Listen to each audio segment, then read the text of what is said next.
और अब आपको दिखाते हैं 30 सेकंड में एक रिपोर्ट। जंग के 29वें दिन इजराइल के हमास ने के कई ठिकानों को तबाह कर दिया है। 30 सेकंड में ग्राउंड ऑपरेशंस की लेटेस्ट तस्वीरें हम आपको दिखाते हैं।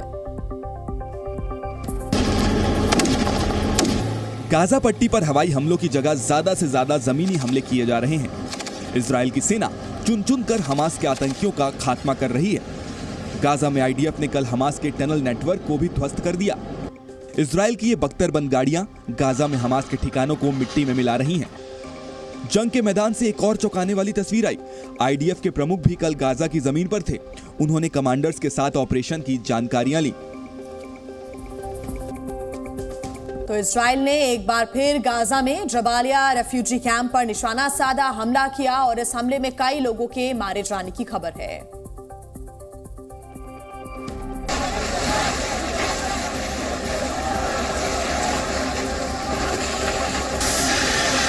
जा रहा है कि मलबे के नीचे कई लोगों के शव हो सकते हैं और जंग के बाद से जबालिया कैंप में ये इजराइल का दूसरा बड़ा हमला है। रेफ्यूजी कैंप पर फिर इजराइल ने अटैक किया।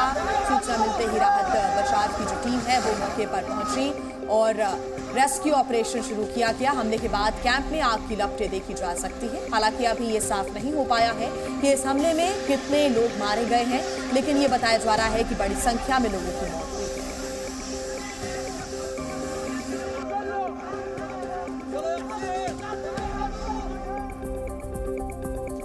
तो इधर इजराइल के प्रधानमंत्री बेंजामिन नेतन्याहू को अपने ही देश में विरोध का सामना करना पड़ रहा है। इजराइल के प्रधानमंत्री नेतन्याहू के घर के सामने प्रदर्शन हुआ और प्रदर्शनकारियों ने जंग को लेकर नेतन्याहू की नीति का विरोध किया। इन लोगों का ऐसा आरोप है कि नेतन्याहू सरकार की गलतियों की ही वजह से इजरायलियों की मौत हुई है। हालांकि नेतन्याहू ने भी कुछ दिन पहले माना था कि हमले से पहले इंटेलिजेंस के फेलियर के लिए जो भी जिम्मेदार होगा उस पर कार्रवाई जरूर होगी। और तस्वीरें इस वक्त सामने आ रही है, घर पर ही विरोधियों से घिर गए पूरी तरह से बेंजामिन नेतन्याहू के खिलाफ लोग खड़े हो गए हैं।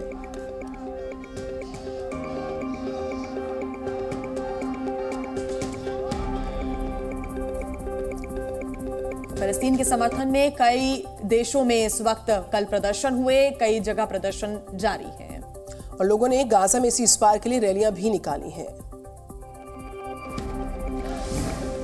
बीते कई दिनों से दुनिया भर में फिलिस्तीन के समर्थन में रैलियां निकाली जा रही हैं। कल अमेरिका के वॉशिंगटन और न्यूयॉर्क में बैनर पोस्टर लेकर ये प्रदर्शनकारी सड़कों पर उतरे और गाजा पर हो रहे हमलों की निंदा की। अमेरिका के अलावा जर्मनी में भी लोगों ने सड़क जाम किया। हाथों में फिलिस्तीन का झंडा लेकर इन लोगों ने गाजा वासियों के लिए आवाज उठाई। इसी तरह फ्रांस में भी प्रदर्शन हुए। लोगों ने गाजा में सीज फायर की अपील करते हुए मार्च निकाला।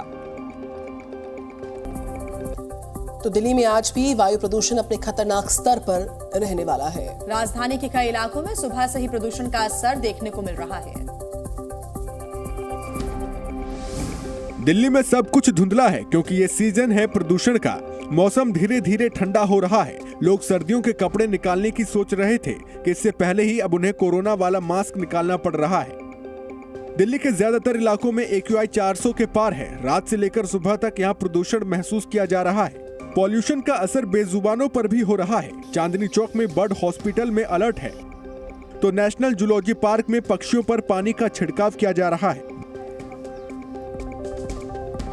बात पंजाब की, जहां के फिरोजपुर में पराली के ढेर में आग लगने के बाद चारों तरफ धुआं ही धुआं फैल गया था। फायर ब्रिगेड की टीम ने आग पर काबू पा लिया है। एक तरफ दिल्ली जैसे शहरों में प्रदूषण पर डिबेट्स हो रही हैं, तो दूसरी तरफ पंजाब में पुआल जला है। बताया गया कि पंजाब के फिरोजपुर में पुआल के ढेर में देर रात आग लगा दी गई। देखते ही देखते आग ने सारी पराली को राख कर दिया। आग की इन लपटों को देखकर आसपास के लोगों ने फायर ब्रिगेड को सूचना दी। कुछ देर बाद फायर ब्रिगेड मौके पर पहुंच गई, जिसके बाद आग को बुझाने की कोशिशें भी होने लगी, लेकिन तब तक लगभग सारी पराली जल गई थी और इससे अच्छा खासा प्रदूषण भी हो चुका था। और अब बात उत्तर प्रदेश की, जहां रिश्वतखोरी से जुड़े 2 वीडियोस लगातार वायरल हो रहे हैं। एक तरफ लखनऊ में चौकी इंचार्ज रिश्वत लेते पकड़ा गया, दूसरी तरफ बुलंदशहर में SDM कोर्ट में सरेआम भ्रष्टाचार करता नजर आ रहा था। सबसे पहले लखनऊ के वीडियो पर नजर डालते हैं। यहाँ हरौनी चौकी के इंचार्ज को एंटी करप्शन टीम ने 10,000 की रिश्वत लेते पकड़ा।